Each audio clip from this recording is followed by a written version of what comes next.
دردناک حدیث ہے جی. صحیح بخاری میں انٹرنیشنل نمبر کے مطابق 695 نمبر حدیث ہے. سیدنا عثمان بن عفان رضی اللہ تعالیٰ عنہ علیہ السلام کو باغیوں نے محصور کر دیا اپنے گھر تک اور مسجد پہ قبضہ کر لیا. مسجد میں نمازیں وہی پڑھاتے تھے. صحابہ کرام علیہم رضوان حاضر خدمت ہوئے اور کہا کہ ہمارے امام تو آپ ہیں. امام سے مراد حکمران، لیڈر، حاکم وقت، اور مسجد پہ فتنے کے امام کا قبضہ ہے. کیا ہم نماز ان کے پیچھے پڑھیں جنہوں نے مسجد پہ قبضہ کر لیا اور آپ کو بھی مسجد جانے سے روک دیا؟ ہمیں خطرہ ہے کہ اگر ہم نے ان کے پیچھے نماز پڑھی تو ہم گناہ گار نہ ہو جائیں، کیونکہ امام وقت کو چھوڑ کے جا رہے ہیں. اور امام وقت بھی آپ لوگوں کا بنایا ہوا امام وقت یا مفتی اعظم نہیں. علیکم بسنتی و سنت الخلفاء الراشدین المہدیین، تم پر میری سنت اور میرے خلفاء راشدین کی سنت لازمی ہے. جامعہ ترمذی اور سنن ابی داؤد اور سنن ابن ماجہ میں یہ حدیث موجود ہے، اور ترمذی اور ابو داؤد میں واضح موجود ہے. نبی اسلام نے فرمایا کہ میرے بعد خلافت 30 سال تک رہی. پھر حضرت سفینہ کہتے ہیں رضی اللہ تعالیٰ عنہ علیہ السلام، ترمذی ابو داؤد کے الفاظ ہیں، اپنے شاگرد سے کہتے ہیں یہ سفینہ مولا رسول اللہ ہیں، نبی الاسلام کے ذات کردہ غلام. بیٹا گن، ابو بکر کے 2 سال، عمر کے 10 سال، عثمان کے 12 سال اور علی کے 6 سال، یہ کل ملا کر 30 سال مکمل. تو شاگرد کہتا ہے کہ یہ آل امیہ کے لوگ کہتے ہیں، بنو زرقا، نیلی آنکھوں والے، بلیاں آنکھیں لے، کہ مولا علی علیہ السلام تو خلیفہ ہی نہیں ہے اور خلافت ان میں ہے. تو سیدنا سفینہ کو اتنا غصہ ہے، انہوں نے کہا یہ ان کی پیٹھ سے جھوٹ نکلا ہے جہاں سے ہوا خارج کرتے ہیں. سچ تو یہ ہے کہ ان کی حکومت روئے ارض کی شریر ترین بادشاہت ہے. سر اس کا ایک طریق ہمیں المصنف ابن ابی شیبہ میں ملا ہے اسی سند کے اوپر، وہ انشاءاللہ اگلے 5B میں ہم ڈال رہے ہیں. یہی الفاظ ہے. اس کے بعد سفینہ کہتے ہیں یہ شریر ترین بادشاہت ہے، اور ان بادشاہوں میں سے پہلا بادشاہ معاویہ ابن ابی سفیان ہے. شریر ترین لفظ بول کے کہا کہ پہلا یہ ہے. ہم تو چلیں رضی اللہ عنہ ہی کہتے ہیں، وہ ان کے کلاس فیلو تھے تو وہ تو کہہ سکتے ہیں. یہ کس نے کہا؟ حضرت سفینہ نے. اور جو سنن مسند ابی داؤد الطیالسی ہے اس میں الفاظ ہیں کہ وہ شاگرد پوچھتا ہے کہ اگر خلافت 30 سال ہے تو یہ معاویہ کون ہے؟ تو ان کا وہ بادشاہ ہے، خلیفہ نہیں ہے. تو خلافت راشدہ ابو بکر، عمر، عثمان و علی، اور سیدنا حسن ابن علی کے 6 مہینے بھی مولا علی والے میں ہی شمار ہوتے ہیں. تو یہ ٹوٹل خلافت راشدہ ہے. اسی حدیث میں آتا ہے علیکم بسنتی و سنت الخلفاء الراشدین المہدیین، تم پر میری سنت اور میرے خلفاء راشدین کی سنت لازم ہے. اس میں الفاظ ہیں دین میں نئی نئی بدعتوں سے بچنا اور میری اور میرے خلفاء راشدین کی سنت کو داڑھوں سے مضبوطی سے پکڑ لینا. ہر بدعت گمراہی ہے اور گمراہی دوزخ میں لے جانے والی ہے. خلیفہ راشد کے خلاف کھڑے ہونا ہی اصل بدعت ہے. لہٰذا ہم سیدنا عثمان کے مخالفین کو بھی بدعت پر سمجھتے ہیں اور مولا علی کے مخالفین کو بھی بدعت پہ سمجھتے ہیں. ہم 2 نمبری نہیں کرتے. کچھ لوگ صرف حضرت عثمان کے مخالفین کو باغی باغی کہتے ہیں، جب ہم ان کو بتاتے ہیں اس میں تو صحابہ بدر بھی شامل تھے، پھر آئمہ شیعہ شروع کر دیتے ہیں، صبائی پارٹی کرنا شروع کر دیتے ہیں. اور کچھ لوگ صرف حضرت علی کے مخالفین کو باغی شمار کرتے ہیں. ہم تو دونوں کو باغی اور بدعتی سمجھتے ہیں، باقی فیصلہ آخرت میں اللہ نے ان کے لیے کرنا ہے. تو سیدنا عثمان کا آپ ظرف دیکھیں، ان کا صبر دیکھیں. ہائے ہائے، صابر ترین شخصیات میں سے. جب اتنے لوگ آگے پمپ کر رہے ہیں، سیدنا عثمان کے لیے کوئی مسئلہ تھا؟ ایک اشارہ کرتے تو 300 کے قریب لوگ تھے جنہوں نے ان کا گھر گھیرا ہوا تھا، لیکن انہوں نے کہا میں اپنی ذات کی خاطر خون نہیں بہانا چاہتا. تو بخاری کے الفاظ ہیں 695 حدیث میں، سیدنا عثمان نے کہا کہ نماز ہی تو مسلمانوں میں ایک اجتماعی نیکی کا کام ہے، نیکی کے کام میں ان کا ساتھ دو اور برائی میں ان سے الگ رہو. اور قربان جاؤں، حضرت عثمان نے یہ امت کو ایسا مسئلہ سمجھایا ہے کہ ہمارا مسئلہ حل کر دیا. اس پہ چیپٹر کی ہیڈنگ باندھی ہے امام بخاری نے، بدعتی اور باغی امام کے پیچھے نماز پڑھنے کا حکم. کہ خلیفہ راشد نے اس کا حکم دیا ہے کہ بدعتی ہو یا باغی ہو آپ اس کے پیچھے نماز پڑھیں گے، اس کا حکم ہے۔ تو میں اسی لیے کہتا ہوں یار یہ جو آج کل کے ہمارے مسلمان ہیں یہ کوئی قاتلین عثمان تو نہیں ہے جن کے پیچھے آپ کہتے ہیں نماز ہی نہیں ہوتی، یہ تو حضرت عثمان کے لیے جانیں چھڑکتے ہیں۔ اہل سنت کے ہاں تو کم از کم کنسنسس ہے نا، تو کیا یہ دیوبندی بریلوی اہل حدیث ایک دوسرے کے پیچھے نمازیں پڑھنے کی تیار ہے؟ یہ علیحدہ بات ہے کہ رمضان نشیات میں پیسے کمانے کے لیے ایک دوسرے کے پیچھے نمازیں پڑھ لیتے ہیں، میں نے اشارہ آپ کو کر دیا، آپ کو سمجھ آ جائے گی۔ انہی مولویوں کے کلپ پہلے آئے ہوتے ہیں کہ بریلوی مشرک ہیں، پھر وہ بریلویوں کے پیچھے ہی کھڑے ہو کے نماز پڑھ رہے ہوتے ہیں۔ اب بعد میں پوچھیں گے اپنی پبلک کو کہانی کرائیں گے، ذرا حکمت سمجھا کریں آپ لوگ، میں بعد ہی لوٹا لی سی، تو پھر سیدھی طرح کہ آپ بھی تقیہ کرتے ہیں، پبلک کے سامنے آپ کا دین اور ہے، علیحدگی میں اور ہے، اور اگر آپ نے واقعی پڑھ لی تھی تو پھر تو ٹھیک ہے، ہم تو کہتے ہیں جناب کہ دیوبندی بریلوی بھائی بھائی بن جائیں، ہماری تو خواہش ہے، یہ بھائی بھائی نہیں بنیں گے تو یہ مسلح واپس کیسے لیں گے حرم میں اپنا؟ نہیں لے سکے، تو پھر حضرت عیسیٰ علیہ السلام کو حنفی دیوبندی حنفی بریلوی میں سے ایک چوز کرنا پڑے گا، جو شیخ احمد سنندی نے لکھا ہے نا کہ وہ فقہ حنفی کے مطابق عمل کروائیں گے، اور پھر تعویل کی ہے کہ وہ حضرت عیسیٰ کا اجتہاد بھی امام حنیفہ کے ساتھ مل جائے گا۔ یہ علیحدہ بات ہے، صحیح مسلم میں لکھا ہے کہ وہ اللہ کی کتاب اور تمہارے نبی کی سنت کے مطابق چلائیں گے، کیوں اس ٹائم تک کتاب سنت سی نا، یہ چیزیں سے بعد ہی چاہیے نا، تو ظاہر ہے انہوں نے وہی کچھ کہنا تھا اس وقت۔ تو سیدنا عثمان کا صبر اپنی پیک کے اوپر تھا کہ جو لوگ آپ کے مخالفین ہیں آپ ان کے پیچھے بھی نماز پڑھنے کا حکم دے دیں، اس نے امت میں مسئلہ حل کر دیا۔ امام کعبہ کے پیچھے نماز کا مسئلہ میں نے اس کلپ میں بھی اس کو ڈسکس کیا ہے، اور رپلائی ٹو مفتی منیب الرحمان صاحب اور امام کعبہ کے پیچھے نماز، میں نے اور کئی مسئلے اس کی نیٹی گریٹیز ڈسکس کی ہیں۔ اور بعض لوگ کہتے ہیں جی وہ صرف بدعتی تھے نا، وہ مشرک تو نہیں تھے، نماز تو رفع الیدین سے ہی پڑھتے تھے نا، یہ کہانیاں پھر دوسری شروع کر دیتے ہیں۔ وہ آپ تو بدعتیوں کے پیچھے بھی نماز کے قائل نہیں ہیں، آپ کی تو ڈاکٹرائن ختم کر دی نا ہم نے۔ اور بدعتی کا لفظ پہلے نمبر پہ کس پہ بولا گیا ہے؟ خلفائے راشدین کے مخالفین پہ، اور وہی خلفائے راشدین کہہ رہے ہیں ان کے پیچھے نماز پڑھو، پھر تو سب کے پیچھے ہی ہو جاتی ہے۔ جو ڈائریکٹ افیکٹنگ ہیں خلفائے راشدین وہ کہہ رہے ہیں ان کے پیچھے پڑھ لو، تو بعد میں اگر اس زمانے میں حضرت عثمان کو جو قتل کرنے آئے اور آپ رضی اللہ تعالیٰ عنہ کو تکلیفیں دی، ان کے پیچھے تو نماز ہو جاتی ہے۔ آج اگر کوئی حضرت عثمان کو برا کہتا ہے تو اس کے پیچھے بھی نماز ہو جائے گی۔ اس زمانے میں انہوں نے خود فتویٰ دے دیا ہے، ہاں علمی اختلاف اپنی جگہ رہے گا، ہم اس سسٹم کا حصہ نہیں بنیں گے، لیکن نماز تو ہو جائے گی۔ تو یہ سیدنا عثمان کا ایک صبر تھا، اور ظاہر نبی علیہ السلام نے ان کو تلقین کی تھی۔ صحیح بخاری میں ایک حدیث موجود ہے، ابو موسیٰ اشعری کہتے ہیں کہ ہم ایک باغ میں بیٹھے ہوئے تھے، اتنے میں باغ کے دروازے پہ دستک ہوئی، نبی علیہ السلام نے فرمایا کہ جو کوئی بھی ہے نا دروازے پہ اسے جنت کی بشارت دے دو۔ کہتے دروازہ کھولا تو سیدنا ابوبکر رضی اللہ تعالیٰ اندر آ گئے، تھوڑی دیر بعد پھر دستک ہوئی، ٹھک ٹھک، آپ فرمایا اب بھی جو آیا نا اسے جنت کی بشارت دے دو۔ دروازہ کھولا سیدنا عمر، پھر تیسری دفعہ جب دستک ہوئی تو نبی علیہ السلام فرمایا اب جو کوئی آئے نا اسے جنت کی بشارت دو، لیکن ان مصیبت اور پریشانیوں کے ساتھ جن سے اس کو گزرنا پڑے۔ تو کہتے ہیں میں نے دروازہ کھولا تو حضرت عثمان تھے، اور میں نے کہا کہ رسول اللہ نے آپ کے بارے میں یہ کہا کہ جنت ہے لیکن آپ کی جنت تکلیف کے ساتھ جڑی ہوئی ہے۔ تو انہوں نے کہا میں اللہ سے مدد مانگتا ہوں ان فتنوں کے اگینسٹ۔ اسی کا ایک طریق صحیح بخاری میں، اس میں اسی طرح ہی الفاظ ہیں، پہلے حضرت ابوبکر آئے پھر حضرت عمر آئے، اور اس میں یہ الفاظ ہیں کہ نبی علیہ السلام ایک کنویں کی منڈیر پہ بیٹھے ہوئے تھے۔ پرانے زمانے میں وہ کنویں ہوتے تھے نا، ابھی بھی آپ دیکھیں نا بڑے کنویں ہوتے ہیں، قلعہ ارطاس میں بنے ہوئے ہیں، تو اس کی وہ جو باہر منڈیر نکلی ہوتی ہے نا دیوار چھوٹی سی، اس پہ آپ علیہ السلام بیٹھے ہوئے تھے۔ تو پہلے حضرت ابوبکر کو جنت کی بشارت ملی، نبی علیہ السلام نے ان کو اپنے دائیں جانب بٹھا لیا، حضرت عمر کو اپنی بائیں جانب بٹھا لیا۔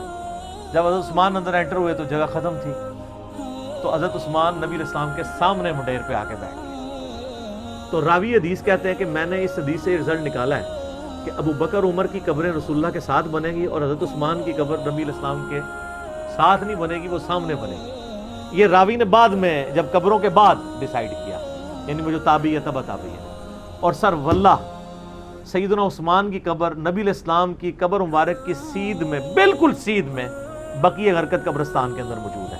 اور چند ایک قبریں جو باقی ہیں نا اس وقت اپنی صحیح فارم کے اندر، سنت کے مطابق ہے، یعنی وہ بہت اونچی نہیں ہے، ارد گرد وہ پتھروں کی فصیل بنی ہوئی ہے چھوٹی سی، وہ ایک بالش جو اجازت ہے صحیح بخاری میں اونٹ کی کوہان جتنی، اور بالکل ڈومیننٹ جگہ کے اوپر ہے وہ، سامنے وہ ارد گرد اس کی کوئی اور قبر بھی نہیں ہے، ڈومیننٹ جگہ پہ۔ پہلے تو خیر سلطنت عثمانیہ کے دور میں مزار بھی اس پہ بہت بڑا بنا تھا، آپ کو پرانی تصاویر مل جائیں گی 1886 کی، وہ تو پھر سعودی حکومت نے توڑوائے، ظاہر ہے وہ خلاف سنت مزار بنے ہوئے تھے، تو وہ یعنی سیدنا عثمان کی قبر بالکل صحیح سند سے چلتی آ رہی ہے۔ اور یہ چونکہ حدیثیں میں نے پڑھی ہوئی تھی نا، میں نے کافی دفعہ سیدنا عثمان رضی اللہ تعالیٰ عنہ کی قبر مبارک پہ اشک بار آنکھوں کے ساتھ حاضری دی ہوئی ہے الحمدللہ۔ تو سیدنا عثمان کی قبر پہ میں یاد ہے، میں اشراق کے بعد ایک بار گیا نا، تو مجھے اچانک یہ حدیث یاد آئی نا، تو میں نے یعنی وہ قبر کے پاس کھڑے ہو کے روضہ شریف کی طرف دیکھا نا، تو بالکل ایگزیکٹ سیدھ میں وہ قبر ہے۔ اللہ تعالیٰ نے ان کو صبر دیا، حالانکہ آپ دیکھیں کہ شروع میں اسلام قبول کرنا پہلے 10 مسلمانوں میں سے ہیں سیدنا عثمان۔ حضرت ابوبکر صدیق کے یہ بڑے بیسٹ فرینڈ تھے، ان کی دعوت سے اسلام قبول کیا۔ عشرہ مبشرہ 10 جنتی صحابہ میں سے 5 ایسے ہیں جو حضرت ابوبکر صدیق کی دعوت سے مسلمان ہوئے ہیں، ان میں سے ایک حضرت عثمان ہے، یہ پہلے 10 مسلمانوں میں سے ہیں۔ پھر آپ کے لیے فضیلت یہ کہ نبی الاسلام کی 2 بیٹیاں آپ کے عقد میں، ذوالنورین کا لقب اسی لیے ملا، 2 نوروں والا، نبی الاسلام کی آنکھوں کا نور، اس سے وہ دوسرے وہ نور والے مسئلے نکالنے شروع کر دیتے ہیں۔ یہ نور جو ہے نا وہ محاورتاً لفظ استعمال ہوا ہے، فزیکل نور نہیں ہے۔ ویسے تو ہم نبی الاسلام کو نور مانتے ہیں، نور ہدایت ہے، میرا اس پہ بھی کلپ ہے، اِنَّا أَرْسَلْنَاكَ شَاهِدًا وَمُبَشِّرًا وَنَذِيرًا وَدَاعِيًا إِلَى اللَّهِ بِإِذْنِهِ وَسِرَاجًا مُنِيرًا، تو مانتے ہیں چمکا دینے والا سورج۔ اور نبی الاسلام کے داماد ہونے کا ذکر سیدنا عثمان کا، یہ آپ کو نہج البلاغہ میں مولا علی کا خطبہ بھی مل جائے گا، جس میں حضرت عثمان کو انہوں نے جو سمجھانے کے لیے آئے تھے کہ بھی تمہاری اس طرح شکایتیں گورنروں کی آ رہی ہیں، اور پھر اس میں انہوں نے کہا کہ بھئی ابو بکر اور عمر کے جو معاملات تھے اس سے زیادہ تمہیں احتیاط کی ضرورت ہے، کیونکہ نبی الاسلام کے ساتھ تمہارا دامادی کا رشتہ بھی ہے۔ یہ نہج البلاغہ میں شیعہ کے ہاں خطبے میں موجود ہے، اور عشرہ مبشرہ میں بھی شامل ہے، جو ابو داؤد ترمذی میں حدیث ہے، 10 بندوں کو ایک مجلس میں نبی الاسلام نے جنت کی بشارت دی ہے۔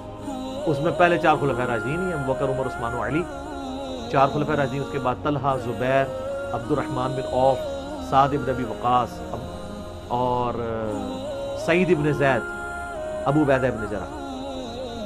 تو یہ 10 لوگوں کو ایک مجلس میں جنت کی بشارت ملی ہے، اس میں بھی سیدنا عثمان شامل ہے۔ اور سیدنا عثمان کو تو جنت کی بشارت کئی دفعہ ملی ہوئی ہے۔ جامعہ ترمذی میں مسند احمد میں حدیث موجود ہے، جب باغیوں نے ان کو گھیر لیا، محصور کر دیا۔ آج میں اس ٹاپک کی طرف نہیں چل رہا، وہ ایک علیحدہ سے ایک سٹوری ہے، ادھر پھر کئی اور چیزیں بھی آئیں گی، میں وہ مذاکر کرا نہیں کرنا چاہتا۔ سیدنا عثمان رضی اللہ تعالیٰ عنہ کو مسجد میں جانے سے روک دیا، میٹھا پانی آپ کے گھر پہنچنے سے روک دیا گیا، تو آپ گھر کی چھت پہ کھڑے ہوئے اور انہوں نے خطاب کیا جو لوگ وہاں پہ ان کو گھیرے ہوئے تھے۔ ترمذی میں پورا ڈیٹیل خطبہ موجود ہے، مشکات میں آلموسٹ آپ کو ساری حدیثیں حضرت عثمان کے چیپٹر میں آپ کو 30 جلد میں مل جائیں گی۔ تو ان کا لوگوں، میں تمہیں اللہ کی قسم دیتا ہوں اور اسلام کا واسطہ دے کے پوچھتا ہوں، کیا تمہیں یاد نہیں ہے کہ نبی علیہ السلام جب مدینہ شریف ہجرت کر کے آئے تھے تو مسلمانوں کے لیے میٹھے پانی کا کنواں نہیں تھا، اور نبی علیہ السلام نے کہا تھا کہ کون ہے کہ جو کنواں لے کر وقف کرے اور جنت میں سے بہتر کنواں لے لے، تو میں نے اپنے حلال مال سے وہ کنواں خرید کے وقف کیا۔ تو سب نے کہا کہ ہم گواہی دیتے ہیں کہ آپ کے لیے بشارت تھی۔ کون گواہی دے رہے ہیں؟ جو مخالفین ہیں، پروٹیسٹ کرنے آئے ہیں۔ اس سے بات پتہ چلی کہ وہ لوگ تھے جن کو یہ باتیں پتہ تھیں، صحابہ ہی تھے، بیچ میں اور لوگ بھی مکس تھے لیکن صحابہ بھی تھے، بدری صحابہ بھی تھے، ان میں اختلاف رائے تھا، وہ علیحدہ سے ایک ٹاپک ہے۔ یوٹیوب پہ میرا کلپ ہے، شہادت عثمان کے اصلی اسباب کیا تھے۔ عبداللہ ابن سبا والا تو معاملہ ہی ذرا ایک ڈفرنٹ کہانی بنا کے اس میں ڈال دی، وہ الگ چیز تھی۔ پھر سیدنا عثمان نے کہا کہ تمہیں یہ یاد نہیں ہے کہ مسجد نبوی کی توسیع کی باری آئی تو نبی علیہ السلام نے فرمایا کون ہے جو مسجد نبوی کے لیے زمین لے کے وقف کرے توسیع کے لیے کہ جنت میں اس سے بہتر اسے اللہ تعالیٰ قطع عطا فرمائے، تو میں نے اپنے مال میں سے وقف کیا تھا اور مجھے جنت کی بشارت ملی۔ کہا بالکل ایسا۔ پھر ان کا جو جیش العسرہ تھا، تنگی والا جہاد، یعنی تبوک، جہاں پہ جہاد فرض ہو گیا تھا ہر مسلمان، کیونکہ رومن امپائر سے ٹکرانا تھا. تو نبی علیہ السلام نے جب چندے کی اپیل کی تھی تو میں نے 1000 دینار نبی علیہ السلام کی جھولی میں ڈرا کے ڈالے تھے، اور نبی علیہ السلام اپنے مبارک ہاتھوں سے یوں ان کو الٹ پلٹ کرتے تھے اور کہتے تھے عثمان جنتی، آج کے بعد جو مرضی کرے. تو انہوں نے کہا کہ ہم گواہی دیتے ہیں. سر یہ 1000 دینار آپ کیا سمجھ رہے ہیں کتنی رقم ہوگی؟ کیلکولیٹ کر کے دیکھیے گا. 20 دینار 7.5 تولے سونا ہوتا تھا.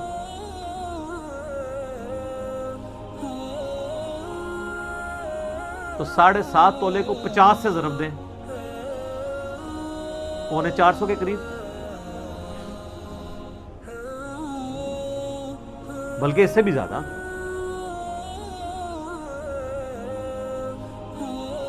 پچاس کو ضرب دیں 7 سے، 700 350 اور اوپر والا بھی کر لیں، یعنی تقریباً 400 کے قریب. 350 زیادہ بن جائے گا نا، 7.5 ہے، 450 کے قریب سمجھ لیں.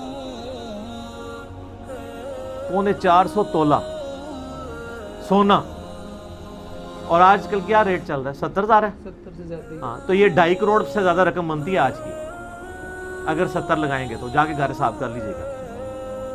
2.5-3 کروڑ رقم بنتی ہے جو حضرت عثمان نے غزوہ تبوک کے موقع پر دی. اور نبی علیہ السلام نے جنت کی بشارت. انہوں نے کہا ہاں جی بالکل آپ کو جنت کی بشارت ملی تھی اس بات کے. انہوں نے کہا تم مجھے نہ اب یہ یعنی بشارتیں گنواتے جا رہے تھے، اور حضرت عثمان کہہ رہے تھے دیکھو مسجد میں نے وقف کی، مجھے مسجد میں نماز نہیں پڑھنے دے رہے ہو. کنواں میں نے لے کے دیا اور مجھے میٹھا پانی نہیں، مجھے کڑوا پانی پینا پڑتا ہے، مجھے تم پانی تک نہیں جانے دے رہے ہو، اور تم مان بھی رہے ہو ان چیزوں میں مجھے جنت کی بشارت ملی ہے. پھر حضرت عثمان نے چوتھا اور آخری سوال کیا کہ کیا تمہیں یہ حدیث نہیں پہنچی ہے؟ اور یہ حدیث بخاری میں بھی ہے، ترمذی کا یہ والا حصہ، کہ نبی علیہ السلام ایک دفعہ غارے پہاڑ ہیرا کے اوپر چڑھے، ہیرا پہاڑ کے اوپر. حضرت ابو بکر، عمر اور حضرت عثمان یہ ساتھ تھے نبی علیہ السلام، 4 بندے تھے یہ ٹوٹل. تو پہاڑ جو ہے وہ جھوم پڑا، ہلنا شروع ہو گیا. وہ تو بخاری مسلم حدیث ہے. ہیرا ایک پہاڑ ہے لیکن ہم سے محبت، وہ احد پہاڑ کے بارے میں آتا ہے. احد ایک پہاڑ ہے، ہم سے محبت کرتا ہے، ہم بھی اس سے محبت کرتے ہیں. بعض روایتوں میں احد کا ذکر ہے، بعض میں ہیرا کا ذکر ہے. بال الٹیمیٹلی یہ ہے کہ نبی علیہ السلام نے فرمایا کہ اے پہاڑ تھم جا، اس وقت تجھ پہ ایک نبی، ایک صدیق اور 2 شہید ہیں. 2 شہید کون؟ حضرت عمر اور عثمان. جو مسلم کی حدیث ہے اس میں یہ ہے کہ حضرت علی بھی تھے، طلحہ بھی تھے، زبیر بھی تھے. تو نبی علیہ السلام نے فرمایا کہ اس وقت تجھ پر انبیاء، شہداء اور صدیق کے علاوہ کوئی نہیں ہے. اس سے یہ بھی نبی علیہ السلام نے غیبی خبر دے دی کہ یہ باقی سارے شہید ہونے والے ہیں. حضرت طلحہ بھی شہید ہوئے ہیں جنگ جمل میں، حضرت زبیر بھی، اور مولا علی بھی، اور سیدنا عثمان بھی. تو انہوں نے کہا ہاں آپ کو شہید ہونے کی خبر دی تھی. تو انہوں نے کہا اللہ کی قسم، رب کعبہ کی قسم میں کامیاب ہو گیا. میں نے تم سے یہی منوانا تھا کہ نبی علیہ السلام نے مجھے شہید کہا ہوا ہے، میں شہید ہوں. لیکن خیر ترمذی میں تو ادھر ہی ہے. باقی آپ تاریخی روایتیں پڑھیں گے اور باقی کتابیں دیکھیں گے، اس میں آپ کو ملے گا کہ وہ کہتے ہیں کہ حضرت یہ باتیں ساری صحیح ہیں لیکن اب آپ بدل چکے ہیں. نہیں، وہ جس طرح ہمیں بھی کہتے ہیں کہ حضرت باتیں تو آپ کی ٹھیک ہیں لیکن کے بعد پھر اس طرح کی باتیں شروع ہو جاتی ہیں. تو یعنی بدقسمتی جب کسی پہ چھائی ہو. ورنہ دیکھیں ایک شخص جس کی 82 سال عمر ہے اور اس کی زندگی پوری قربانیوں سے تعبیر بھری پڑی ہوئی ہے. کہیں بشری تقاضے کے تحت کوئی مسئلہ مس ہینڈل تو اسے ضرور ہو سکتا ہے، لیکن آپ اس کی نیت کے اوپر یا اوورال پوری زندگی کو تو 0 سے ملٹیپلائی نہیں کر سکتے. یہی وجہ ہے کہ جو ایران والوں نے فلم بنائی ہے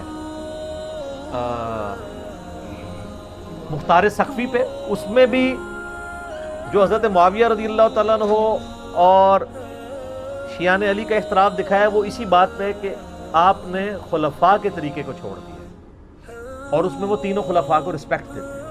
پھر حضرت علی علیہ السلام کی زندگی کے آخری 10 سال پہ ایک فلم ہے 22 قسطوں پہ، امام علی علیہ السلام. اس میں انہوں نے حضرت عثمان کا بھی چونکہ ان 10 میں سے سمجھ لیں 4-5 سال تو حضرت عثمان کے بھی خلافت کے. حضرت عثمان کا بھی انہوں نے بڑا پازیٹیو کریکٹر دکھایا ہے اور یہ بتایا کہ اصل کلپرٹ جو ہے وہ مروان بن حکم تھا. حضرت علی حضرت عثمان کو سمجھاتے تھے تو پھر وہ اپنے فیصلوں کو بھی ریورٹ کرتے تھے، یعنی ان کی نیت میں تھی. لیکن ظاہر ہے کہ وہ ایک حضرت عمر والی مینیجریل سکل نہیں تھی. 72 ایئرس کی عمر میں چونکہ خلیفہ بنائے گئے تھے، ایک ایجڈ تھے، تو بہرحال 82-83 ایئرس ایج ہے اور ایک شخص نے پوری زندگی یعنی اسلام قبول کیا. تو ان کا چچا ان کو مارا کرتا تھا، اتنی تکلیفیں کاٹی ہیں، سابقون الاولون میں سے ہیں. تو آخری وقت میں آ کے کیوں انہوں نے ایسا کرنا تھا کہ وہ نفس کے ہاتھوں مغلوب ہو جاتے ہیں، جن کی پوری زندگی اسلام کی خدمات پہ تھی اور نبی علیہ السلام نے کئی مواقع پہ انہیں جنت کی بشارت بھی دی. بال انہوں نے اپنے سیلف ڈیفenس میں کچھ بھی نہیں کیا، ورنہ 300 بندے کو ہٹانا کوئی مسئلہ نہیں تھا، لیکن وہ چاہتے تھے مدینہ الرسول میں میری وجہ سے خون نہ بہے. خلافت و ملوکیت میں مولانا مودودی نے یہی بات لکھی ہے کہ خلافت و ملوکیت کا فرق یہی ہے کہ حضرت عثمان چونکہ خلیفہ راشد تھے، انہوں نے اپنے خلاف پروٹیسٹ کی اجازت دی ہے، کسی سے زبردستی تلوار کے زور پہ مسئلہ نہیں کیا. اور دوسری طرف امیر شام کے بارے میں کہ وہ تلوار کی نوک پہ انہوں نے اپنے بیٹے کے حق میں لوگوں کی بیعت کروائی. حضرت علی کی تو تلوار اٹھانا مجبوراً تھی نا، کیونکہ وہ حضرت علی کی ریٹ آف دی گورنمنٹ کو تلوار لے کے انہوں نے جتھا بنا کے چیلنج کیا، وہ تو معاملہ ایک ڈیفرنٹ تھا. اور اس کی پریڈکشنز بھی تھی، نبی اسلام حضرت علی کے ساتھ کھڑے تھے. تو سیدنا عثمان رضی اللہ تعالیٰ نے اپنے لیے خون نہیں بہایا، قربانی دی. ترمذی میں حدیث موجود ہے، حضرت عثمان کہتے ہیں کہ مجھ سے نبی علیہ السلام نے ایک عہد لیا تھا، میں اس عہد میں قائم ہوں کہ میں نے صبر کرنا. اور ترمذی میں یہ ہے کہ نبی علیہ السلام فرمایا، عثمان اللہ تعالیٰ تجھے ایک قمیض پہنائے گا، کچھ لوگ اتارنے کی کوشش کریں گے، تم نے قمیض نہیں اتارنی یہاں تک کہ مجھے آ کے ملنا، یعنی مر کے میرے پاس پہنچاؤ گے. تو یعنی وہ صبر بھی کرتے رہے، خلافت سے الگ بھی نہیں ہوئے لیکن صبر بھی کیا. پھر ان تکلیف سے آپ کو ظاہر ہے ایک پوری داستان ہے گزرنا پڑا. پھر ترمذی میں ایک حدیث موجود ہے کہ نبی علیہ السلام نے فرمایا کہ فتنوں کا دور ہوگا، اس فتنے کے دور میں یہ شخص ہدایت پہ ہوگا جو سامنے جا رہا ہے. تو وہ صحابی کہتے ہیں کہ وہ جو شخص جا رہا تھا اس نے اپنے سر پہ چادر اوڑھی ہوئی تھی، تو مجھے وہ نظر نہیں ہے کون ہے. تو میں آگے جا کے چادر ہٹا کے دیکھا تو حضرت عثمان تھے. تو پھر میں نے حضرت عثمان کا چہرہ نبی علیہ السلام کی طرف کر کے کہا، یا رسول اللہ اسی شخص کے بارے میں آپ کہہ رہے ہیں؟ انہوں نے پورا وہم کڈیا کہ حضور نو پلیکھا لگ گیا ہوئے. تو انہوں نے ان کا چہرہ بھی نبی علیہ السلام کی طرف کر کے کہا، آپ فرمایا ہاں. تو اسی وجہ سے ہم ان کو خلیفہ راشد مانتے ہیں اور ان کی بے احترامی کسی طریقے سے بھی ایکسیپٹیبل نہیں ہے. جو کچھ اسلام کے لیے ان کی خدمات ہے اور جس لیول پہ انہوں نے یعنی کوئی موقع نہیں جانے دیا قربانی کا. اسی لیے ہم مسلمانوں کے ہاں ایک چیز رناؤنڈ بھی ہے نا کہ اگر اللہ تعالیٰ کسی کو دولت دے تو پھر حضرت عثمان غنی رضی اللہ تعالیٰ عنہ والا جگرا بھی دے کہ وہ اتنی زیادہ دولت اللہ تعالیٰ کی راہ میں قربان بھی بندہ کر سکے. کہنا تو آسان ہے لیکن بڑا مشکل کام ہے، بہت مشکل کام ہے. تو یہ سیدنا عثمان کا ایک ویژن تھا جی. 695 نمبر حدیث سے کہاں بات چلی گئی. انہوں نے کہا نمازیں ان کے پیچھے پڑھو، نمازوں میں ان سے الگ نہ ہو. بلکہ سنن کبریٰ البیہقی میں عبداللہ بن عمر کے بارے میں آیا کہ وہ خوارج اور خوشبیہ کے پیچھے بھی نماز پڑھ لیا کرتے تھے. خوشبیہ کہتے ہیں مختار سقفی کے فالورز، اور کہتے تھے کہ جب تک ان کی مساجد سے حی علی الصلاۃ حی علی الفلاح کی آواز آئے گی ہم ان کے پیچھے نمازیں بھی پڑھیں گے اور ان کی یعنی اذانوں کا جواب بھی دیں گے، ان کے سلام کا جواب بھی دیں گے. لیکن جب یہ ہمیں کہیں گے کہ ہم اپنے مسلمان بھائیوں کو قتل کریں پھر ہم ان سے الگ ہو جائیں گے. اس سے یہ بات پتہ چلی کہ خلفائے راشدین کا یہ ایٹیچیوڈ تھا کہ مسلمانوں کی تکفیر نہیں کرنی. جس طرح آج کل ہر فرقہ دوسرے کی تکفیر کر کے اسے اسلام سے باہر نکال رہا ہوتا ہے. کوئی مشرک کہہ کے، کوئی بدعتی کہہ کے، کوئی گستاخ رسول کہہ کے، کوئی گستاخ صحابہ کہہ کے، کوئی گستاخ اہل بیت کہہ کے. یہ گالیاں رکھی ہوئی انہوں نے ادبی قسم کی لوگوں کو نکالنے کے لیے، اور نکالنے کے لیے صرف داخل کرنے کے لیے کچھ بھی نہیں کرتے. یہ ساری ایفرٹ نکالنے کے لیے. صحابہ کرام کی ساری ایفرٹ ہوتی تھی کہ لوگوں کو داخل کیا جائے دین میں، ان کی پوری ایفرٹ ہوتی ہے نکالنے کے اوپر. مولا علی کی خلافت سٹیک پہ خوارج نے لگائی ہے، اور آپ المصنف ابن ابی شیبہ کھول کے دیکھ لیں. مولا علی کے شیعہ پوچھ رہے ہیں کہ بتائیے کہ خوارج کافر ہے؟ انہوں نے کہا کافر نہیں ہے، یہ کفر ہی سے بھاگ کے تو مجھ سے الگ ہوئے. انہوں نے سمجھا کہ میں کفر میں پڑ گیا ہوں اس لیے انہوں نے مجھے چھوڑا. تو پوچھا مشرک ہے؟ انہوں نے کہا مشرک کہاں سے ہیں؟ یہ شرک سے ہی تو بھاگے ہیں۔ پوچھا منافق ہے؟ انہوں نے کہا منافق ہوتے تو نمازیں ان کی چھوٹی ہوتی، قرآن تو کہتا ہے منافق بڑی چھوٹی نماز پڑھتا ہے، ان کی تو نمازیں بڑی لمبی ہیں۔ تو ان کا اگر کافر مشرک اور منافق بھی نہیں تو یہ کیا ہے؟ تو انہوں نے کہا یہ ایک ایسی قوم ہے جنہوں نے ہمارے خلاف بغاوت کی ہے، یعنی ان کو ٹریٹ کیا ایسے مسلمان، کیونکہ اسلام میں تو 3 ہی کیٹیگریز ہیں نا، یا بندہ کافر ہوگا یا منافق ہوگا یا مسلمان، چوتھی تو کوئی کیٹیگری۔ حالانکہ خوارج کے بارے میں کتنی سخت حدیث ہے، مسند احمد میں دوزخ کے کتے ہیں، بخاری مسلم میں حدیث ہے کہ اسلام سے نکل جائیں گے جیسے تیر اپنے شکار سے نکل جاتا ہے۔ لیکن ان تمام احادیث کی مولا علی نے یہ تعویل کی کہ وہ مین سٹریم سے الگ ہوئے ہیں، جب تک وہ ہمارے نبی پہ ایمان لاتے ہیں، قرآن کو مانتے ہیں، ہمارے قبلے کی طرف منہ کر کے نماز پڑھتے ہیں، پولیٹیکلی یہ چند ایک جزیات میں اختلاف کی وجہ سے وہ اسلام سے باہر نہیں نکل جائیں گے۔ انہیں صحابہ کو منہ پہ جن لوگوں نے گالیاں نکالی ہیں نا، صحابہ نے ان کو اسلام سے باہر نہیں نکالا، اور صحابہ کے نام کے اوپر جو اس امت کے اندر ایک قتل و غارت کا بازار لوگوں نے گرم کیا ہے، وہ 1400 سال بعد ان باتوں کے اوپر مسلمانوں کو قتل کر رہے ہیں۔ یہ آپ ڈفرنس دیکھیں، علمی دلائل سامنے رکھیں، ہم بھی سامنے رکھتے ہیں نا۔ اور آپ دیکھیں میرا پچھلے دنوں ایک کلپ اپلوڈ ہوا ہے، مجھے بریلویوں سے پیار ہے، اس کے نیچے ذرا آپ پوری دنیا کے بریلویوں کے کومنٹس پڑھیں، شیعہ کے کومنٹس پڑھیں، کہ وہ کہتے ہیں ہم تک بات پہنچی ہے تو ہم نے قبول کیا، کئی چیزیں چھوڑ دی ہیں۔ علی بھائی نے ہمیں بتایا کہ جو ہمارے علماء نے کتابیں میں بتائی تھیں بس وہ باہر سے ہی دکھائی تھی، اندر تو وہ کچھ لکھا ہوا ہے کہ جس کے اوپر ہم خود نہیں چل رہے، تو انہوں نے حق قبول کیا۔ تو ہمارا کام بھی ہے اگر کسی کو کوئی اختلاف ہے، کوئی ایسا ایشو ہے، وہ اس کو یعنی پبلکلی ہائی لائٹ کریں، شان کے طور پہ بیان کریں، شان آپ صحابہ کرام کی، اہل بیت کی بیان کریں، لوگ ضرور ایکسیپٹ کریں۔ میں اپنی گفتگو کو سیدنا عثمان کی شان میں ایک بڑی کرٹیکل حدیث ہے اس کے اوپر کنکلوڈ کرتا ہوں۔ صحیح بخاری مسلم دونوں موجود ہیں۔ اما عائشہ کہتی ہیں کہ نبی علیہ السلام گھر میں بیٹھے ہوئے تھے، تو نبی علیہ السلام کیجول حالت میں تھے، یعنی آپ کے کپڑے جو تھے وہ کیجول تھے، ایک چادر تھی جس سے آپ نے اپنے جسم کو لپیٹا ہوا تھا، جس طرح ریلیکس ہو کے گھر میں بندہ ایسے بیٹھا ہوتا ہے۔ اتنے میں حضرت ابوبکر نے اجازت مانگی اندر آنے کی، تو آپ نے اجازت دے دی،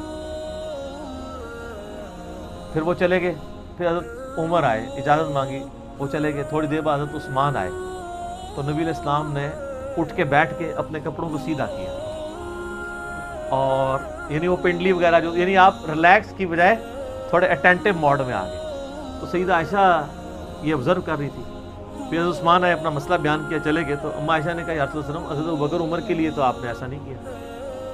آپ نے فرمایا کہ عثمان جو ہے نا وہ بڑا حیا والا ہے، مجھے پتا ہے کہ اگر وہ مجھے اس طرح ریلیکس حالت میں دیکھتا تو بات اس سے بات بھی نہیں ہونی تھی، اس نے واپس چلے جانا تھا، اور میں اس سے حیا کیوں نہ کروں جس سے فرشتے بھی حیا کرتے ہیں۔ بعض لوگوں میں بلٹ ان بہت حیا والا مادہ ہوتا ہے نا، اب یعنی وہ نبی علیہ السلام کو پتا تھا کہ اگر حضرت عثمان مجھے دیکھتے ہیں تو وہ یہی گمان کریں گے نبی علیہ السلام اپنی کسی پرسنل لائف میں مصروف ہیں، یا آپ بیوی کے ساتھ مشغول تھے، یا کوئی اور، کہ آپ اس طرح ریلیکس حالت میں بیٹھے ہوئے ہیں، تو وہ پھر شرم کے مارے بات کیے بغیر ہی باہر چلے جائیں گے، تو میں ذرا اٹینٹیو ہو کے بیٹھ جاؤں۔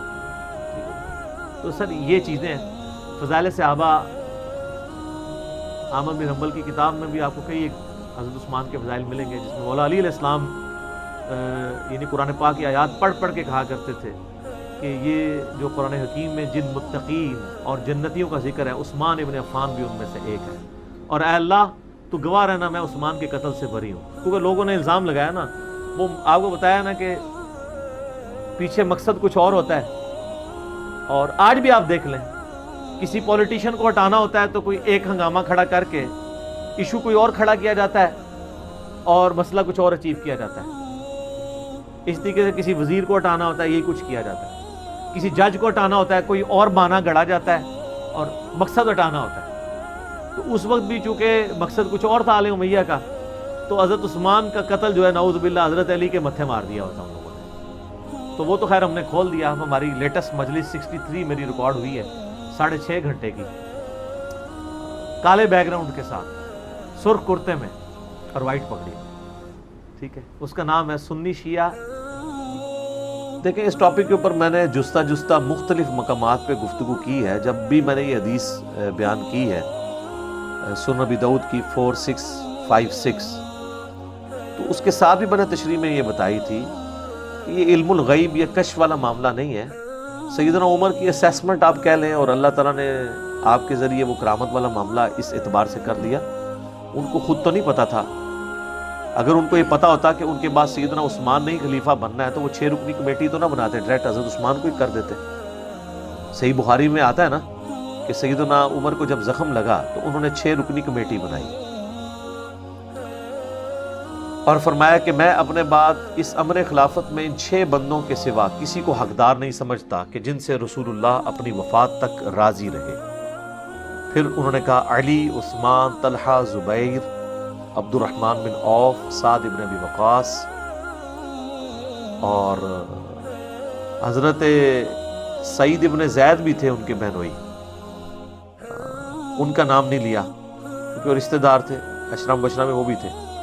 ابو عبیدہ ابن جرح کا نام اس لیے نہیں لیا کہ وہ فوت ہو چکے تھے اس وقت. یہ 6 بندے زندہ تھے, سیدنا علی, عثمان, طلحہ, زبیر, عبد الرحمن بن عوف اور سعد ابن ابی وقاص. اور مسلم میں تو بڑے سخت الفاظ ہیں کہ جن کو دیکھو کہ ان کی مخالفت پہ کھڑا ہوا ہے تو سمجھ لینا یہ اسلام کے دشمن اور کافر ہیں جن کو میں نے اسلام کی خاطر اپنے ہاتھوں سے مارا تھا. تو کمیٹی بنانے کا مقصد یہی تھا, ورنہ وہ ڈائریکٹ حضرت عثمان کو اگر نامزد کرنا چاہتے تو وہ خود بھی کر سکتے تھے. تو یہ جو ابو داؤد کی حدیث ہے نا 4656, اس میں الفاظ یہ ہیں کہ سیدنا عمر نے ایک کوئی کرسچن پادری تھا اس کی طرف پیغام بھیجا اور اس کو بلوایا اپنے دور خلافت میں اپنے پاس اور کہا کہ بتا تیری کتابوں میں میرے بارے میں کیا پیش گوئی لکھی ہوئی ہے, پروفیسی کیا موجود ہے. وہ تو قرآن میں موجود ہے. سورہ الفتح کی آخری آیت محمد رسول اللہ والذین معہ اشداء علی الکفار رحماء بینہم, اس میں آگے چل کے آتا ہے کہ ان کی یہ صفات نبی علیہ السلام کی اصحاب کی یہ صفات تورات اور انجیل میں موجود ہے. تو حضور علیہ السلام کے ساتھیوں کی تعریف ان کتابوں میں بھی موجود تھی جو پرانی الہامی کتابیں تھیں. تو وہ پادری کہنے لگا کہ آپ کے بارے میں لکھا ہے کہ آپ قرن ہیں. تو انہوں نے کہا کیا مطلب قرن کا؟ تو وہ کہنے لگا کہ ایک مضبوط آہنی دیوار ہے آپ. تو یہ بات بالکل ٹھیک ہے, بخاری مسلم میں حدیث ہے میری امت اور فتنوں کے درمیان دروازہ عمر ہے, جب اسے توڑ دیا جائے گا تو میری امت پہ فتنے شروع ہو جائیں گے. ہم سیدنا ابو بکر اور عمر کی خلافت کو خلافت محفوظہ سمجھتے ہیں. حضرت عثمان و علی کی خلافت بھی خلافت راشدہ ہے لیکن وہ خلافت مفتونہ ہے, فتنوں کا دور ہے.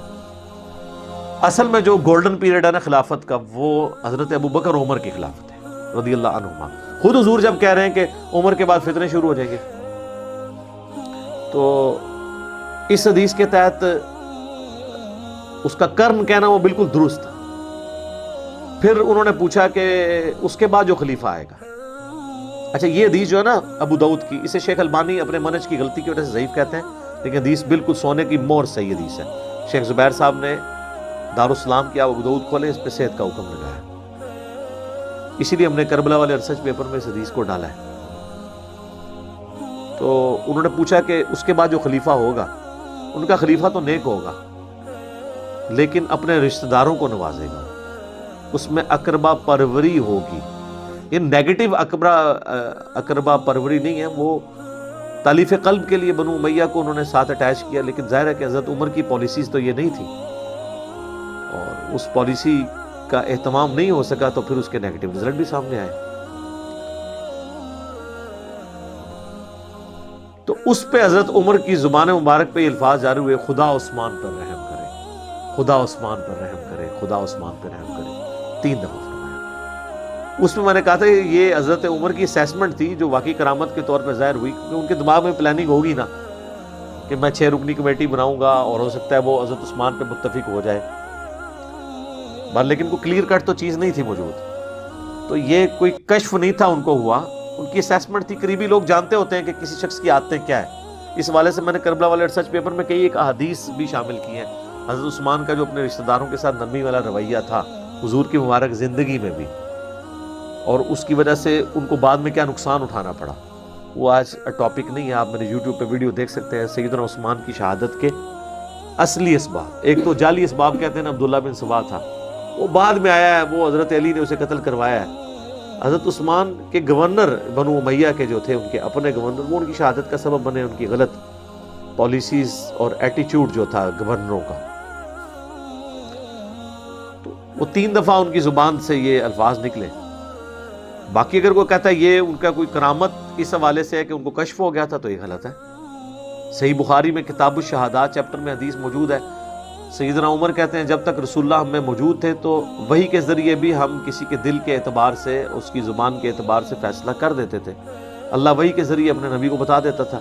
جب سے حضور فوت ہوئے ہم ان کے ظاہر پہ اب فتویٰ لگائیں گے اور دل کا معاملہ اللہ کے اوپر چھوڑیں گے، ہمیں نہیں پتا کسی کے دل کے اندر کیا ہے۔ تو حضرت عمر تو خود اپنے کشف کی نفی کر رہے ہیں۔ لہٰذا یا ساریت الجبل والی روایت جو دلائل النبوہ امام بیہقی کی کتاب سے پیش کی جاتی ہے، جو مشکات میں بھی 3 جلد کے اندر موجود ہے، اس کی 2 اسناد ہیں، دونوں ضعیف ہیں۔ ایک میں تدلیس کا ایشو ہے، دوسری روایت جو وہ ضعف کی وجہ سے ضعیف ہے۔ اس پہ شیخ زبیر صاحب نے پورا مضمون بھی لکھا ہوا ہے۔ دونوں روایتیں جو ہے نا وہ ضعیف ہیں۔ تو وہ یا ساریت الجبل والی بھی روایت کوئی ثابت نہیں ہے۔ تو بخاری میں جب آ گیا کہ انہوں نے کہا کہ ہمیں تو نہیں پتا، ہم تو اللہ کے سپرد کرتے ہیں دلوں کا معاملہ، ہم تو ظاہر پہ بات کرتے ہیں، یہاں پہ بھی ان کی اسیسمنٹ تھی۔ پھر انہوں نے پادری سے پوچھا کہ اس کے بعد جو خلیفہ بنے گا، تو اس نے کہا کہ وہ تو لوہے میں لپٹا ہوا شخص ہوگا۔ تو حضرت عمر کو غصہ آیا، انہوں نے کہا بدبودار کیا کہہ رہا ہے تو، لوہے میں لپٹا ہوا؟ تو کہنے لگا کہ وہ خلیفہ تو بڑا نیک ہوگا، لیکن اس کی زندگی پوری جنگوں میں گزرے گی، کیونکہ تلوار نیام سے باہر آ چکی ہوگی۔ وہ تو خود نیک ہوگا، کوشش کرے گا اس سسٹم کو بچانے کی، لیکن معاملات ہینڈل نہیں ہوں گے، خون بہنا نہیں رکے۔ لوہے میں لپٹا ہوا یعنی وہ اس کو خلافت سنبھالتے ہی زیرہ پہننی پڑ جائے گی، تو پھر مولا علی کو جنگ جمل صفین نہروان لڑنی پڑی ہے نا۔ اب دیکھیں نا، تو وہ تو پہلے ہی پریڈکشن موجود تھی کہ ان پہ یہ مشکل وقت آنا ہے۔ تو اس حدیث کے تحت بعض لوگوں نے کہا کہ حضرت عمر کو کوئی شاید کو کشف ہو گیا تھا، کشف نہیں ہوا تھا، بلکہ ان کی ایک اسیسمنٹ تھی کہ حضرت عثمان میں یہ کوالٹیز پائی جاتی ہیں، خدا عثمان پہ رحم کرے کہ وہ ایسا یعنی معاملہ ان سے نہ ہو۔ باقی یہ کہ وہ جو معاملات ہوئے اس کی وجہ سے پھر میں سمجھتا ہوں کہ سیدنا عثمان کی شہادت ان کی غلطیوں کا کفارہ بن گئی اس حوالے سے۔ آج کی ڈیٹ میں ہم انہیں کوئی متون نہیں کر سکتے۔ وہ بخاری میں بڑی ڈیٹیل حدیث ہے نا، ایک صحابی نے خواب دیکھا تھا کہ آسمان سے گھی اور شہد ٹپک رہا ہے، اور رسول اللہ صلی اللہ علیہ وآلہ وسلم ایک رسی لٹکی ہے اس سے اوپر چڑھ گئے، اور پھر دوسرے شخص نے وہ رسی پکڑ لی، وہ بھی اوپر چڑھ گیا، یعنی حضرت ابو بکر۔ پھر تیسرے شخص نے رسی پکڑی، وہ بھی اوپر چلا گیا، یعنی حضرت عمر۔ پھر جب چوتھے شخص نے رسی پکڑی، یعنی حضرت عثمان، تو رسی ٹوٹ گئی۔ پھر حدیث میں الفاظ ہیں اس رسی کو اس کے لیے جوڑ دیا گیا، تو وہ بھی اوپر چڑھ گیا۔ تو یہ تکلیفوں والا تو معاملہ تھا نا۔ بخاری مسلم میں حدیث ہے، نبی الاسلام ایک باغ میں ایک کنویں کی منڈیر پہ بیٹھے ہوئے تھے، تو باغ کے دروازے پہ دستک ہوئی۔ وہ باغ آپ کا نہیں تھا، کسی صحابی کا تھا۔ آپ نے فرمایا جو کوئی بھی ہے نا اس کو جنت کی بشارت دے دو۔ دروازہ کھولا تو حضرت ابو بکر، تو انہوں نے کہا رسول اللہ نے آپ کے لیے جنت کی بشارت دی ہے۔ حضرت ابو بکر آئے، نبی الاسلام نے ان کو دائیں طرف بٹھا لیا اس کنویں کی منڈیر پہ۔ تھوڑی دیر بعد پھر دستک ہوئی، بخاری مسلم کے الفاظ ہیں، نبی الاسلام فرمایا اب بھی جو آیا نا اس کو جنت کی بشارت دو۔ دروازہ کھولا تو حضرت عمر، حضور علیہ السلام نے ان کو اپنے بائیں طرف بٹھا لیا۔ تیسری دفعہ جب دستک ہوئی تو آپ فرمایا اب جو آیا نا اسے بھی جنت کی بشارت دو، لیکن ان مصیبتوں اور تکالیف کے ساتھ جو اسے پہنچے گی۔ دروازہ کھولا تو حضرت عثمان تھے، یعنی حضور کو یہ بتایا گیا تھا کہ ان کے آخری وقت میں ان کو ان آزمائشوں سے گزرنا پڑے گا۔ تو اس صحابی نے حضرت عثمان کو کہا کہ میں آپ کے لیے جنت کی بشارت ہے، لیکن حضور نے کہا ان تکلیفوں کے ساتھ جن سے آپ کو گزرنا پڑے گا، ان فتنوں اور آزمائشوں کے ساتھ۔ تو ان کا میں اللہ کی پناہ میں آتا ہوں ان آزمائشوں کے کیس میں۔ تو آزمائش تو ٹانک نہیں سکتے جو اللہ نے مقدر کی ہے۔ تو وہ راوی کہتے ہیں کہ دائیں بائیں تو جگہ ختم ہو چکی تھی، تو حضور کے سامنے حضرت عثمان آ کے بیٹھ گئے۔ تو راوی حدیث کہتے ہیں میں نے اس کی تعبیر یہ کی ہے کہ ابو بکر اور عمر حضور کے ساتھ دفن ہوئے ہیں، اور حضرت عثمان کی قبر جو ہے نا حضور کے قبر اطہر کے بالکل سامنے ہے، بقیع غرقد میں. ایگزیکٹلی آپ حضرت عثمان کی قبر پہ کھڑے ہو نا، بالکل ناک کی سیدھ میں، روضہ شریف کی سیدھ میں ہے وہ، گنبد خضرا کے نیچے قبر مبارک ہے نا، ایگزیکٹلی وہاں پہ موجود ہے. تو ان آزمائشوں کا تو یہ نہیں پتا تھا کہ انہیں گزرنا پڑے گا. جامع ترمذی میں حدیث ہے، نبی علیہ السلام کے پاس سے ایک شخص گزرا جس نے سر پہ چادر اوڑھی ہوئی تھی، تو آپ نے اس کی طرف اشارہ کر کے فرمایا کہ فتنوں کے دور میں یہ شخص حق پر ہوگا. تو وہ صحابی کہتے ہیں میں نے دیکھا تو وہ حضرت عثمان تھے، تو میں نے حضرت عثمان کا چہرہ حضور کی طرف کر کے میں نے کہا کہ حضرت عثمان کے بارے میں آپ نے بات کی، تو آپ نے فرمایا ہاں. پھر ترمذی میں حدیث ہے کہ حضرت عثمان نے کہا کہ مجھ سے رسول اللہ نے ایک عہد لیا تھا، میں اپنے اس عہد کے اوپر قائم ہوں حتیٰ کہ میں مر جاؤں، رسول اللہ کے پاس ملاقات کے لیے پہنچ جاؤں. وہ عہد یہی تھا کہ اس تکلیف سے تمہیں گزرنا پڑے گا، صبر کرنا. بخاری مسلم میں حدیث ہے کہ مسلمان کو کوئی بھی دکھ، درد یا اندیشہ بھی پہنچتا ہے نا، اس کے اگینسٹ بھی اللہ تعالیٰ اس کے گناہوں کو معاف کر دیتا ہے. تو سیدنا عثمان سے بحیثیت انسان جو کوئی اجتہادی خطا ہوئی تو ان کی شہادت ان کی ساری خطاؤں کے اوپر، ان کی پہلے کی زندگی، اسلام کے لیے قربانیاں، 3 موقع پہ جنت کی بشارت ترمذی میں جو آیا، ایک دفعہ کنواں اللہ کی راہ میں خیرات کیا، ایک دفعہ مسجد نبوی کے لیے زمین خیرات کر دی، ایک دفعہ غزوہ تبوک کے موقع پر کتنے جہاد میں جانے والے لوگوں کو سامان دیا. یہ سب چیزیں ان کی زندگی میں بہت بڑی قربانی ہے. اس کے علاوہ اشرم بشرا والی حدیث میں جنت کی بشارت الگ سے موجود ہے. اس سے بھی بڑھ کے میں جو سعادت سمجھتا ہوں ذو النورین ہونا، کہ نبی علیہ السلام کی اپنی 2 حقیقی بیٹیوں کا یہ کے بعد دیگرے ان کے عقد میں آنا، یہ بہت بڑے فضائل ہیں. اس کے اگینسٹ کسی کی زندگی میں 2-4 جگہ پہ کہیں پہ بحیثیت انسان کچھ مس ہینڈلنگ ہو تو اس کی زندگی کو آپ 0 سے ملٹیپلائی نہیں کر سکتے. اب مولا علی کی طرف آ رہے ہیں. اسی حدیث میں جو آیا کہ وہ لوہے میں لپٹا ہوا ہوگا.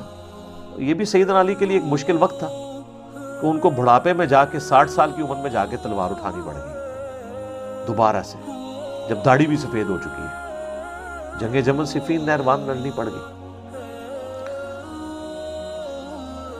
المستدرک الحاکم میں، سنن نسائی الکبریٰ کے اندر، دونوں کتابوں میں، اور مسند احمد میں، تینوں کتابوں میں یہ حدیث ہے کہ نبی علیہ السلام اپنی ایک زوجہ محترمہ کے گھر سے ایک دفعہ نکلے تو پیدل چلتے ہوئے آپ کا جوتا ٹوٹ گیا، تو آپ نے اپنے مبارک جوتی جو ہے حضرت علی کو گانٹھنے کے لیے دی. تو حضرت علی ایک جگہ بیٹھ کے اس کو سیدھا کرنا شروع ہو گئے. تو حضور علیہ السلام تھوڑے قدم آگے جا کے ایک درخت کے نیچے آپ رک گئے. اور راوی کہتے ہیں ہمارے اندر ابو بکر عمر بھی موجود تھے اس وقت. تو نبی علیہ السلام نے ہم سے فرمایا کہ دیکھو اللہ تعالیٰ نے مجھے قرآن کے ساتھ مبعوث کیا، اس قرآن کی تنزیل کی خاطر ایز اے لاسٹ ریزارٹ مجھے اپنے قبیلے کے لوگوں قریش کے ساتھ جنگیں کرنی پڑی. بدر و احد کس کے ساتھ کی ہے؟ خندق قریش مکہ کے ساتھ. یعنی کبھی حضور کی خواہش تو نہیں تھی کہ اپنے رشتہ داروں پہ تلوار اٹھاتے، لیکن قرآن کی خاطر.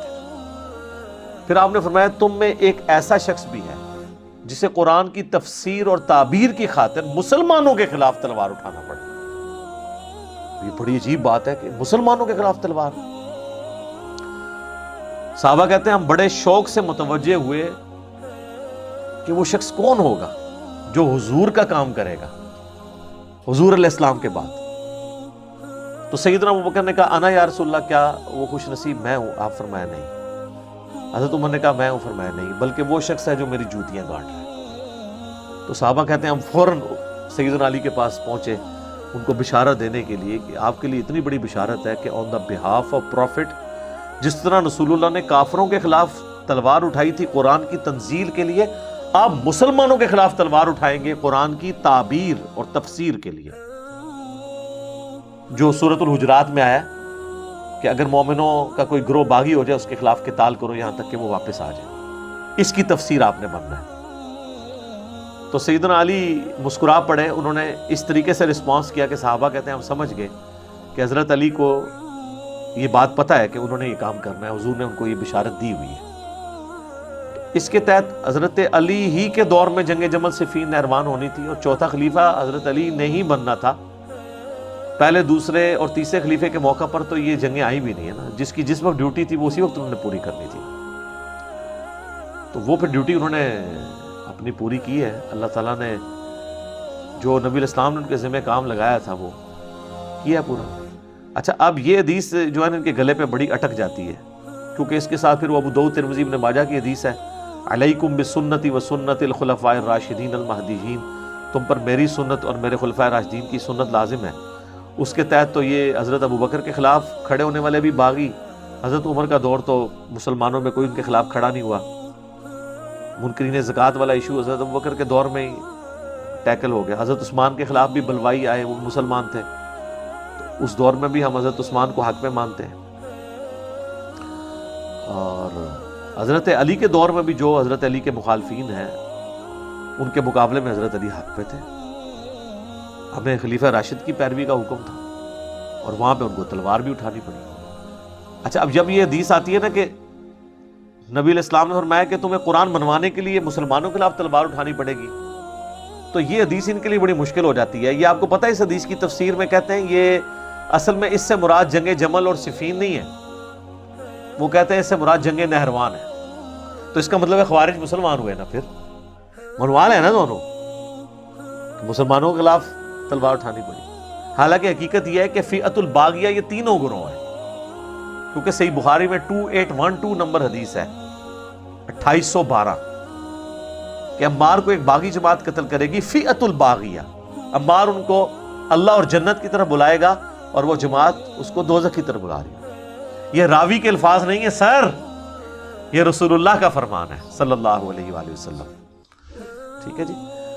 تو فئۃ الباغیہ تو جنگ صفین والوں کو کہا گیا، جنگ جمل والے تو ہے ہی تھے، انہوں نے تو خیر توبہ بھی کر لی. سیدہ عائشہ بھی بعد میں شرمندہ ہوئی، سیدنا طلحہ زبیر نے تو جنگ بھی چھوڑ دی. الگ سے میری اس کے اوپر ویڈیوز ریکارڈڈ ہیں. جنگ جمل صفین اور نہروان آپ لکھیں تو میری ویڈیوز کھل جائیں گی. میرا ریسرچ پیپر بھی کربلا والا پڑھ لیں. آج میرا ٹاپک نہیں ہے، میں اس کو اسی پہ کنکلوڈ کرتا ہوں اور اسی حدیث کی طرف واپس آتا ہوں. 4656 سیدنا عثمان کے بارے میں، حضرت عثمان رضی اللہ تعالیٰ عنہ کے بارے میں جو حضرت عمر کے کومنٹس تھے وہ کوئی کشف و الہام سے نہیں تھے، ان کی اسیسمنٹ کی وجہ سے. جیسے ساتھی لوگ آپس میں ایک دوسرے کو جانتے ہوتے ہیں کہ کسی کا ایٹیچیوڈ کس قسم کا ہے، تو اس طرح کی کئی ایک زندگی میں حضرت عثمان کے واقعات موجود تھے کہ جو ان سے بعض اوقات اپنے رشتہ داروں کے معاملے میں یعنی شفقت کا پہلو غالب ہوا. وہ آج ٹاپک نہیں ہے، آپ کربلا والے ریسرچ پیپر میں کئی ایک چیزیں پڑھ سکتے ہیں. ایک کاتب وحی جو مرتد ہو گیا تھا، حضرت عثمان کا رشتہ دار تھا. سنن نسائی میں ڈیٹیل حدیث موجود ہے. آپ نے فرمایا غلاف کعبہ میں بھی پاؤ اسے قتل کر دینا. حضرت عثمان نے اسے پناہ دے دی، حضور کے سامنے جو ہے وہ پیش کیا. عبداللہ بن سعد ابی سرہ، نبی علیہ السلام نے اپنا چہرہ انور پھیر لیا، دوسری طرف سے آ کے پیش کیا، یا رسول اللہ اس کی توبہ. حالانکہ حضور تو فرما چکے تھے کہ غلاف کعبہ میں لپٹا ہو. باقی 3 قتل ہو گئے، اس کو تو پناہ مل گئی تھی اور حضور تو نہیں چاہتے تھے پناہ ملے، کیونکہ یہ کاتب وحی تھا اور مرتد ہوا تھا. کاتب وحی مرتد ہوا ہو تو پھر معاملہ تو بڑا خطرناک ہے. 3 دفعہ ایسے ہوا، چوتھی دفعہ نبی علیہ السلام نے شفقت فرمائی. جب وہ چلا گیا تو آپ نے فرمایا کہ تم میں کوئی ایک شریف آدمی بھی ایسا نہیں تھا کہ وہ دیکھ رہا ہو کہ میں اپنا رخ انور پھیر رہا ہوں تو اٹھ کے اس کو قتل کر دیتا، جس کے بارے میں عثمان مجھ سے پناہ مانگ رہا تھا. جب میں نے حکم دیا تھا کہ غلاف کعبہ میں بھی لپٹا ہوا تو قتل کر دو، تو تم نے اس چیز کا کیوں کیا کہ میں تمہیں ڈائریکٹلی حکم دوں؟ میرا چہرہ انور پھیرنے سے تم نے سمجھ نہیں لیا کہ اسے مار دو؟ تو صحابہ نے کہا یا رسول اللہ، آپ اگر ہمیں ایک دفعہ آنکھ سے اشارہ کر دیتے نا تو ہم اسے ادھر ہی تکا بوٹی کر دیتے. تو نبی علیہ السلام فرمایا کہ نبی کے لیے شایع نہیں کہ وہ آنکھ سے کسی کو اشارہ کرے، یہ اس کے اخلاق سے بلند تر چیز ہے. لیکن نبی علیہ السلام کو ظاہر ہے کہ، اور پھر یہی جو ہے نا یہ مصر کا گورنر تھا، اسی کی وجہ سے حضرت عثمان کے لوگ خلاف ہوئے. اور وہ دیکھیں کس جگہ ایک معاملہ مس ہینڈل ہوا اور اس کے ایفیکٹس کہاں تک جا کے نکلے. اس کو ویسے پنجابی میں ایک محاورہ بولا جاتا ہے کہ ہاتھاں نال لائیاں ہوئیاں گنڈاں جہڑیاں نے وہ دنداں نال کھولنیاں پیندیاں نے. یعنی جو ہاتھ سے آپ گرہ لگاتے ہیں نا وہ پھر اتنی مضبوط لگ جاتی ہے کہ وہ ہاتھ سے نہیں کھولتی، پھر دانتوں سے کھولنی پڑتی ہے. اس طرح کی ایکٹیویٹیز.